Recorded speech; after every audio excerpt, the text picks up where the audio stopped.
कोशिश की थी, इसकी एक अलग कहानी है। उसका इतिहास है, जिससे बेनेगल नरसिंह राव की विज्ञान संबंधी रुचि की थाह आप पा सकते हैं। वे बेंगलुरु में सेंट्रल हेल्थ रिसर्च संस्था की स्थापना कर नोबेल पुरस्कार प्राप्त एक विश्व प्रसिद्ध वैज्ञानिक को भारत ले आना चाहते थे, जिसके लिए वे कई साल प्रयत्नशील रहे, लेकिन उन्हें इसमें सफलता नहीं मिली। वे पुनः कलकत्ता लौटे, जहां 1939 से 1944 तक हाई कोर्ट में जज रहे। 1944 में वे रिटायर हुए। उन कुछ सालों में अनेक आयोगों के वे अध्यक्ष भी बनाए गए, जिनमें से 3 का उल्लेख आवश्यक है। सिंध और पंजाब में सिंधु नदी के पानी बंटवारे का विवाद उन्होंने सुलझाया। हिंदू पर्सनल लॉ में सुधार के आयोग के भी वो अध्यक्ष थे। उनकी रिपोर्ट का स्थायी महत्व है। वो इस विषय का एक संदर्भ दस्तावेज बन गया है। मद्रास प्रेसिडेंसी और उड़ीसा में सीमा विवाद को हल करने में वो सफल रहे। जिस समय वो रिटायर हुए, तब तेज बहादुर सप्रू ने उनसे जम्मू कश्मीर के प्रधानमंत्री का दायित्व संभालने का आग्रह किया, जिसे उन्होंने अपने लिए नई चुनौती समझा। वो श्रीनगर गए, पर वहां वे टिक नहीं पाए। जम्मू कश्मीर के महाराजा हरि सिंह की कार्यशैली से वो असहमत थे। ऐसी परिस्थिति में कुछ दिनों बाद ही उन्होंने महाराजा हरि सिंह को एक पत्र लिखा। वो पत्र बेनेगल नरसिंह राव ही लिख सकते थे। उन्होंने स्पष्ट किया कि आपके फैसलों पर बिना यकीन किए उसे मानना ईमानदारी नहीं होगी। यही कारण बताकर उन्होंने इस्तीफा दे दिया। वो समय था भारत के लिए ऐतिहासिक। इतिहास स्वयं करवट ले रहा था, जिसे बेनेगल नरसिंह राव ने समझा और अपनी उसमें भूमिका स्वयं निर्धारित की। अगर वे करियर के पीछे भागने वाले प्राणी होते, तो पुनः जज बनने का प्रस्ताव स्वीकार कर लेते। जम्मू कश्मीर के प्रधानमंत्री पद से इस्तीफा देने के तुरंत बाद की ये घटना है। भारत सरकार की ओर से उनको एक प्रस्ताव मिला। कलकत्ता हाई कोर्ट में जज के स्थायी पद का वो प्रस्ताव था। इसे अस्वीकार करते हुए उन्होंने वायसराय के निजी सचिव को एक पत्र लिखा। वो पत्र उनकी महत्तर भूमिका के लिए तैयार मानस का परिचय देता है। उन्होंने लिखा कि अगर निजी संभावनाओं का विचार हो, तो मेरे लिए इस प्रस्ताव को स्वीकार करना सरल है, लेकिन मैं इस बारे में दूसरे दृष्टिकोण से सोचता हूँ। अपने जीवन का करीब 12 साल का समय मैंने संवैधानिक कानूनों और विशेषकर भारत के संविधान का अध्ययन करने में लगाया है। अगर मुझे अवसर मिले, तो भारतीय संघ का संवैधानिक ढांचा बनाने में अपना योगदान कर सकता हूँ। अगर मुझे चुनना पड़े, तो भारतीय संघ का रचना कार्य पूरा होने तक मैं उससे जुड़ा रहना चाहूंगा। इस पत्र का अनुकूल प्रभाव पड़ा। वायसराय ने उन्हें सचिव पद का दर्जा देकर गवर्नर जनरल सचिवालय के रिफॉर्म ऑफिस में स्थान दिया। रिफॉर्म ऑफिस में उनकी नियुक्ति दूसरी बार हो रही थी। उसी समय आजाद हिंद फौज के 3 अफसरों पर देशद्रोह का मुकदमा चलाया जा रहा था। वो नेताजी सुभाष चंद्र बोस के सहयोगी थे। लाल किले में अदालत थी। पूरे देश में आजाद हिंद फौज के लिए भावनात्मक समर्थन का ज्वार उमड़ आया था। आजाद हिंद फौज के अफसरों को बचाने के लिए भूलाभाई देसाई सरीखे बड़े वकील सामने आए। उन्हें एक कानूनी दस्तावेज बेनेगल नरसिंह राव ने सौंपा। उसमें जो तर्क और तथ्य थे, उससे बचाव में बड़ी मदद मिली। रिफॉर्म ऑफिस में थे तभी ये कार्य किया। वहां करीब 1 साल वे इस पद पर रहे। जुलाई 1946 में उन्हें लॉर्ड वेवेल ने संविधान सभा का संवैधानिक सलाहकार बनाया। संविधान सभा का कार्यालय 1 जुलाई 1946 को स्थापित हुआ, लेकिन उससे पहले ही बेनेगल नरसिंह राव ने संविधान सभा के कार्यालय की कार्य नीति निर्धारित की, उसकी संरचना को एक स्वरूप दिया। अनेक अध्येताओं ने लिखा है कि उसे देखने पर एक बात साफ होती है कि बेनेगल नरसिंह राव का प्रयास औचित्यपूर्ण प्रक्रिया पर था। ये प्रस्ताव रखा और उसे मान भी लिया गया कि संवैधानिक सलाहकार पद पर वे अवैतनिक रूप में कार्य करेंगे। इसके लिए उनके 2 तर्क थे। पहला कि हर पक्ष उन्हें निष्पक्ष माने, दूसरा कि अगर संविधान के बनने में देर होती है, तो उसका दोषारोपण संविधान सभा के कार्यालय पर न आए। इस पर उन्हें जब मंजूरी मिल गई, तब संविधान सभा के कार्यालय का जैसा वो चाहते थे वैसा गठन करने का प्रस्ताव रखा। कैबिनेट मिशन ने भारत को 2 श्रेणी में बांट रखा था, ब्रिटिश भारत और रियासतें। इनके लिए अलग अलग सचिव और उसके समस्याग्रस्त क्षेत्रों के लिए विशेषज्ञ नियुक्त करवाए। संवैधानिक सलाहकार के रूप में बेनेगल नरसिंह राव पहले वायसराय वेवल को परामर्श दे रहे थे। संविधान सभा के गठन की घोषणा हो जाने पर उन्होंने डॉक्टर राजेंद्र प्रसाद से भेंट की। उसके बाद 7 दिसंबर 1946 को डॉक्टर राजेंद्र प्रसाद को एक पत्र लिखा, वो उनके कागजात में उपलब्ध है। दस्तावेज का हिस्सा है जिससे संविधान सभा के सलाहकार के कार्यालय और कार्य संबंधी जानकारी मिलती है। उस पत्र में उन्होंने मोटे तौर पर दो बातें सुझाई। पहला ये कि संविधान सभा संवैधानिक सलाहकार की नियुक्ति करे। ऐसा ही हुआ। जवाहरलाल नेहरू ने संविधान सभा में एक प्रस्ताव रखा, वो स्वीकृत हुआ। इस तरह बेनेगल नरसिंह राव जिस प्रक्रिया से संविधान सभा के संवैधानिक सलाहकार पद पर पुनः स्थापित होना चाहते थे, वो हुआ। दूसरा कि संवैधानिक सलाहकार को अपने कार्य में पूरी स्वतंत्रता मिलनी चाहिए, जिससे वो अपनी योग्यता और क्षमता का सर्वोत्तम संविधान सभा को दे सके। इसका उत्तर अगले ही दिन डॉक्टर राजेंद्र प्रसाद ने उन्हें दिया।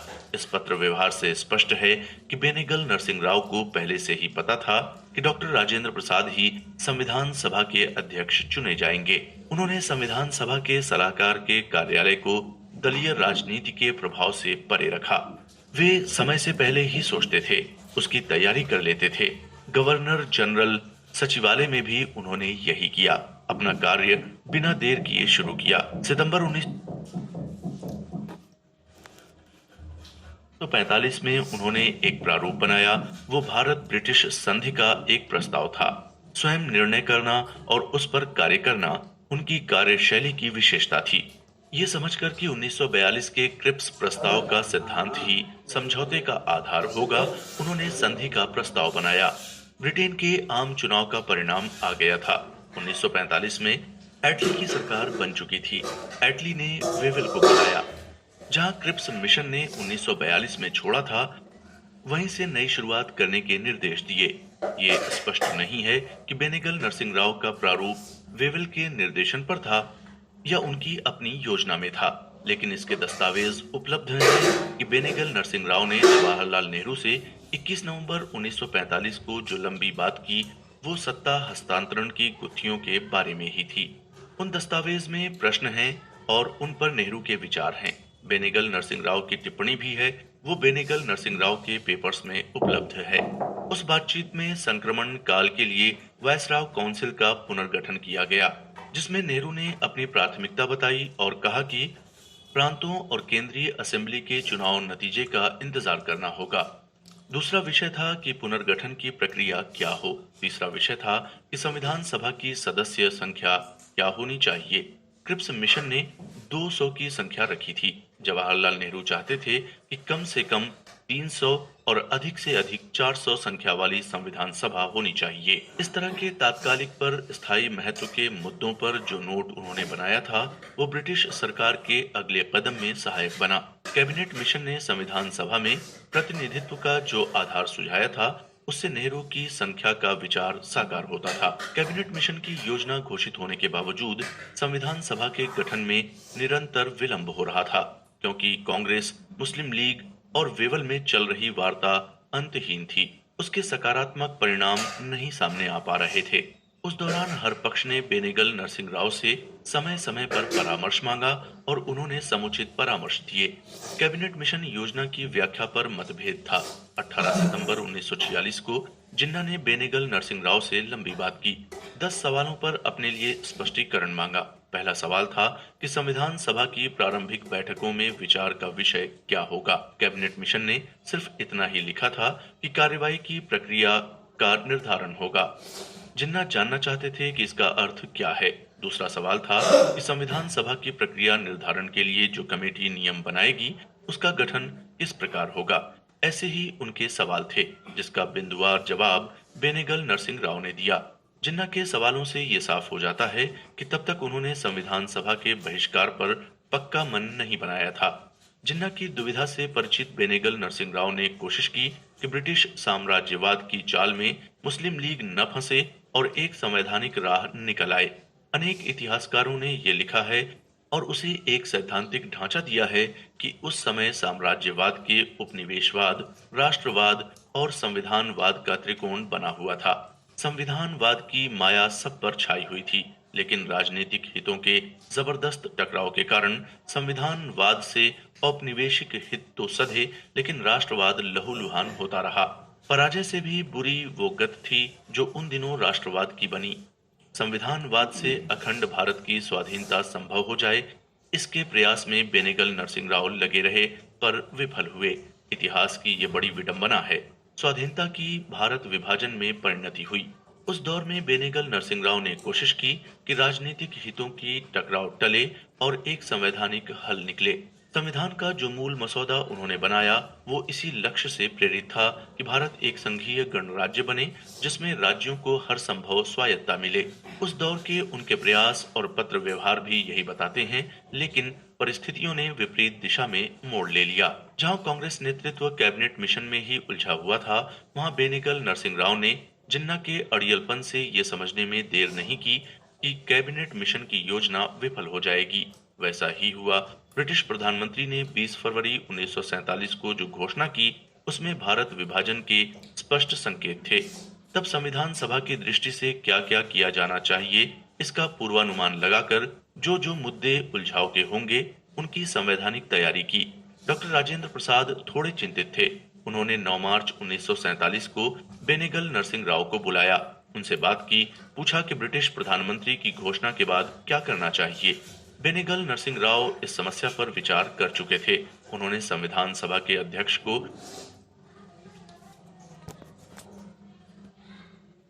वरीयता क्रम से उन कार्यों की सूची दी जो उस समय जरूरी थे। मूल प्रश्न ये था कि सत्ता हस्तांतरण से पहले संविधान और सरकार को क्या-क्या सावधानी बरतनी है। सत्ता हस्तांतरण की एक शर्त ये थी कि जून 1948 से पहले संविधान बन जाना चाहिए। उस बातचीत के बाद 17 मार्च 1947 को बेनेगल नरसिंह राव ने एक प्रश्न सूची जारी की।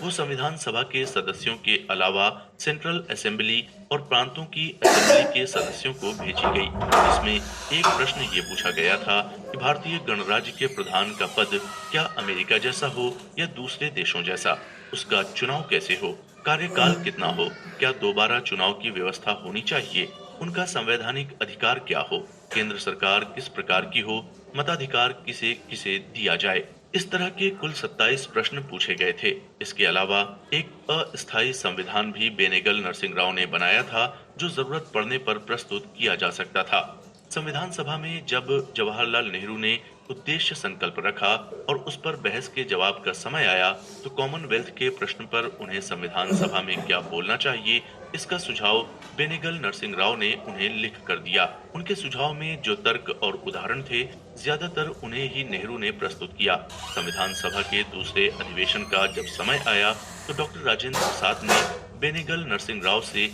2 प्रश्नों पर सलाह ली। वे प्रश्न प्रस्ताव में मुस्लिम लीग ने उठाए थे।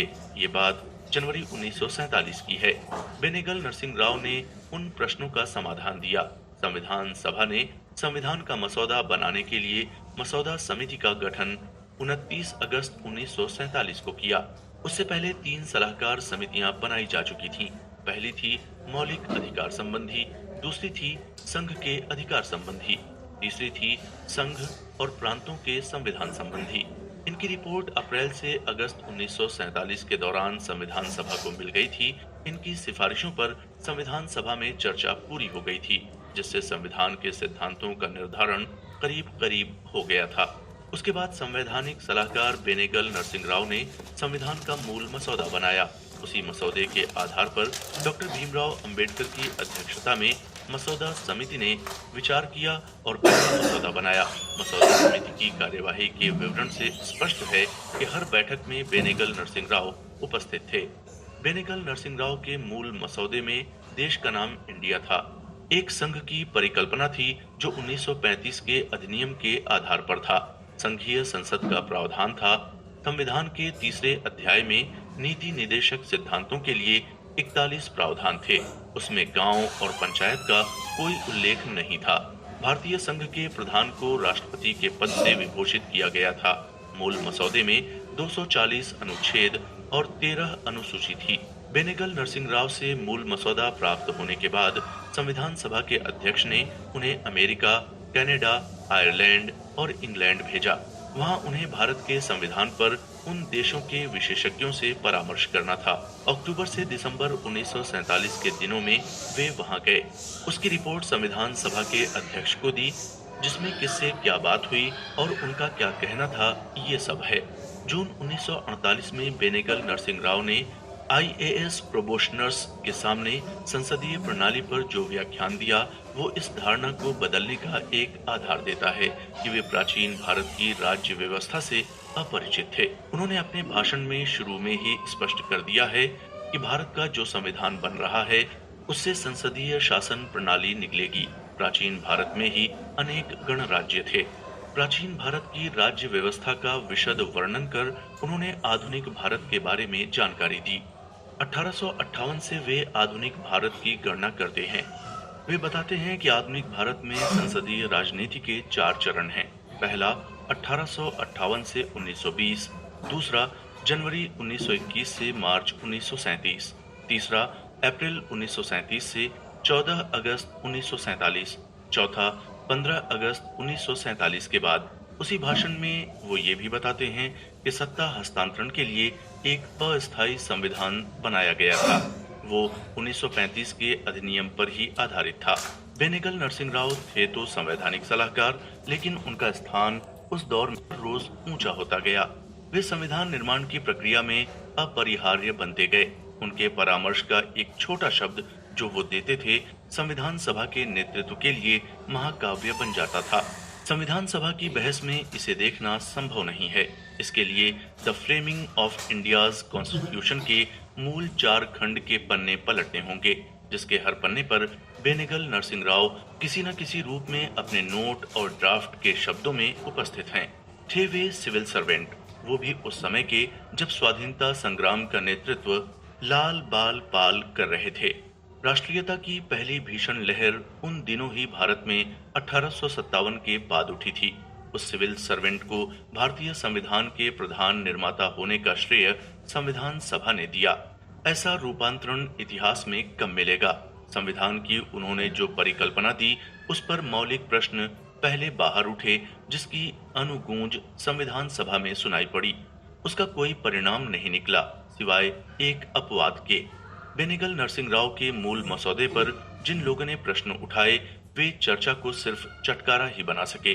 जो चाहते थे वैसा परिवर्तन नहीं करा सके, क्योंकि बेनेगल नरसिंह राव ने उस तरह के विचार और सुझाव को स्वीकार नहीं किया। उन सुझावों को अव्यवहारिक बताया। जो सुझाव डॉक्टर राजेंद्र प्रसाद के पास आया था और जिसे उन्होंने संवैधानिक सलाहकार को विचारार्थ भेजा, वो कोई नया नहीं था। एनी बेसेंट और तेज बहादुर सप्रू ने कॉमनवेल्थ ऑफ इंडिया बिल 1924 में वो सुझाव पहली बार एक राष्ट्रीय सम्मेलन में प्रस्तुत किया था। उसमें भी बालिग मताधिकार के आधार पर निर्वाचित ग्राम पंचायतों के गठन का प्रस्ताव था। ये भी उसमें प्रस्ताव था कि विधानसभा और लोकसभा का निर्वाचन परोक्ष मतदाता से हो। यही सुझाव पुनः 1948 में डॉक्टर राजेंद्र प्रसाद के पास आया, जिसे उन्होंने विचार के लिए बेनेगल नरसिंह राव को भेज दिया। उनका लिखित जवाब यहाँ दोहराने की जरूरत नहीं है। उन्होंने उसे स्वीकार नहीं किया। अगर उसे स्वीकार कर लेते तो ग्राम आधारित राज्य व्यवस्था की रचना हो सकती थी। प्रश्न दूसरा भी है कि क्या संविधान सभा का नेतृत्व ऐसा करना चाहता था? डॉक्टर भीमराव अंबेडकर और डॉक्टर राजेंद्र प्रसाद ने संविधान सभा में बेनेगल नरसिंह राव को जो श्रेय दिया, वो यथा तथ्य है। पूरा खोजा खोजा जाना है, वो अदृश्य है। जो दिखता है वो इतना ही है कि बेनेगल नरसिंह राव ने संविधान का नक्शा बनाया, नींव रखी और उसी पर बना संविधान का भवन। संविधान की नींव उस नक्शे पर बनी जिसे बेनेगल नरसिंह राव भारत के लिए उपयुक्त समझते थे। उसमें उन संस्थाओं और प्रथाओं को भी समाहित किया जिसे वे अंग्रेजों की भारत को देन के रूप में देखते थे, जिसका उन्होंने कॉमनवेल्थ के अपने नोट में स्पष्ट उल्लेख भी किया है। क्या वे ब्रिटिश हितों के प्रतिनिधि थे? क्या वे भारत की राष्ट्रीयता के भाव से दूर थे? ये प्रश्न अधिक शोध चाहते हैं। अरविंद इलेंगोवान ने अपनी पुस्तक norms and politics sir Benegal Narsing Rau in the making of the Indian constitution 1935 से 1950 में एक अलग दृष्टिकोण प्रस्तुत किया है। वो ये है कि हमें समझना चाहिए कि भारत का संविधान औपनिवेशिकता और राष्ट्रीयता का सम्मिश्रण नहीं है, ये दोनों को चुनौती देता है। संविधान की रचनात्मक समझ से बेनेगल नरसिंह राव ने जो संविधान बनाया, उससे ब्रिटिश औपनिवेशिक सत्ता और भारतीय राष्ट्रवादी नेतृत्व दोनों को अनेक कष्ट थे। बेनेगल नरसिंह राव हर कीमत पर भारत के बंटवारे को रोकना चाहते थे।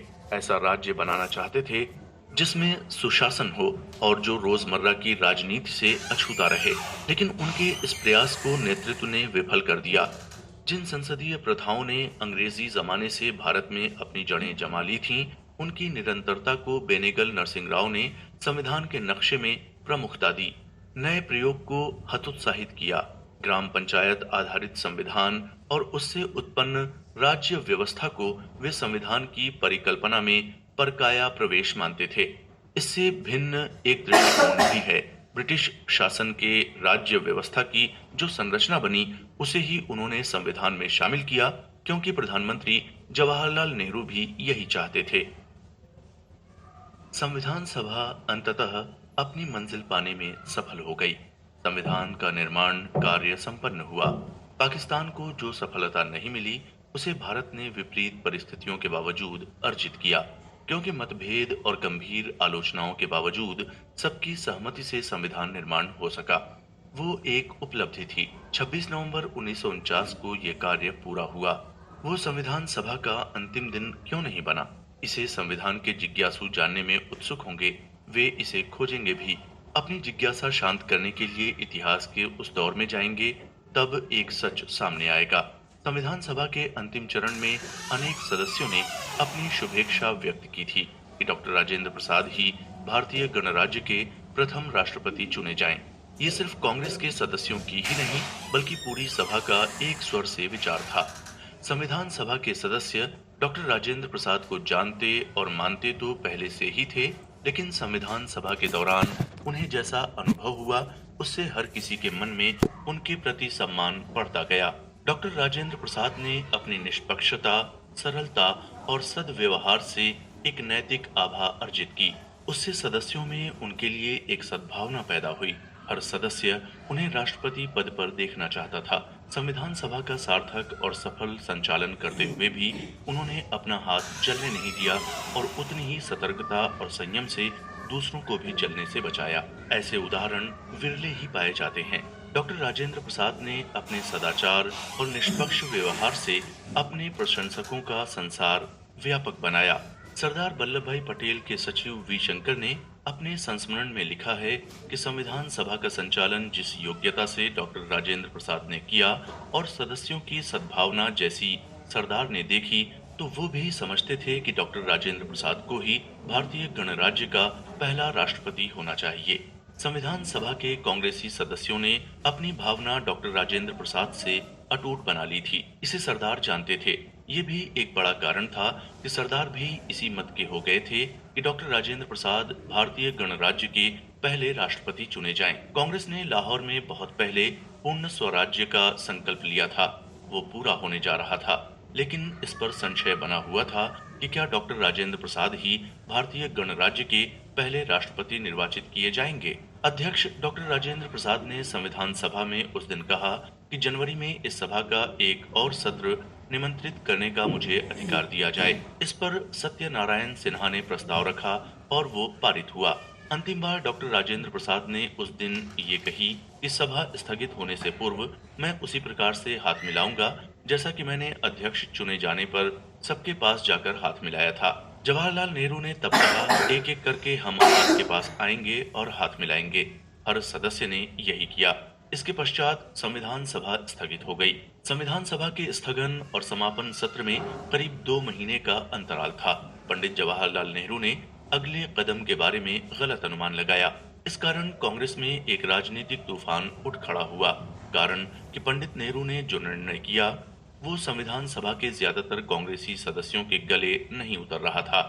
उन्होंने उसे मनवाने की जिद की। निर्णय कराने की जल्दबाजी में वो राजनीतिक तूफान में पूरे फंसे। इतना कि कई बार उन्हें हताश और निराश होना पड़ा। वो घटना उनके पैर उखाड़ देने में समर्थ थी। जवाहरलाल नेहरू ने ऐसा अप्रिय निर्णय क्यों किया? क्यों उन्होंने वो ठानी जो कांग्रेसियों को पसंद नहीं था? इन प्रश्नों के उत्तर संविधान सभा के इतिहास में हवा हो जाते अगर महावीर त्यागी और वी शंकर ने अपने संस्मरण लिखे न होते। ये बात दूसरी है कि उनके संस्मरण बहुत देर से छपे। वी शंकर के संस्मरण 1975 में 2 खंडों में छपा। पंडित नेहरू के सहयोगी, मशहूर स्वाधीनता सेनानी, कांग्रेस के नेता और संविधान सभा के सदस्य महावीर त्यागी का भी संस्मरण दो खंडों में था, जिसे 1999 में एक पुस्तक में उनकी बेटी उमा रानी ने छपवाया। वी शंकर के संस्मरण का शीर्षक है संविधान निर्माण का अंतिम चरण, जो खंड 2 का 17वां अध्याय है। वी शंकर ने लिखा है, मैं इसे दुर्भाग्यपूर्ण मानता हूं कि पंडित जवाहरलाल नेहरू ने उस समय के हर महत्वपूर्ण प्रश्न की उपेक्षा कर गणतंत्र के पहले राष्ट्रपति के निर्वाचन को अपनी वरीयता में सबसे ऊपर रखा। सरदार ने कांग्रेस के सदस्यों की भावना को भांप लिया था कि वे डॉक्टर राजेंद्र प्रसाद को इस पद पर निर्वाचित कराना चाहते हैं। सरदार ने नेहरू को यह बात भी बता दिया था। इसका कारण ये था कि संविधान सभा के अध्यक्ष का कार्य जिस बढ़िया ढंग से डॉक्टर राजेंद्र प्रसाद ने चलाया और एक निष्ठावान कांग्रेसी के रूप में उनका जो रिकॉर्ड था, इस आधार पर सरदार सोचते थे कि वे इस पद के लिए सर्वथा उपयुक्त हैं। सरदार पटेल के निजी सचिव वी शंकर उनकी परछाई जैसे थे। उन्होंने लिखा है, सरदार उस घटना की उपेक्षा नहीं कर सकते थे जो राजा जी यानी सी राजगोपालाचारी पर कलंक की तरह उस समय भी मंडरा रही थी।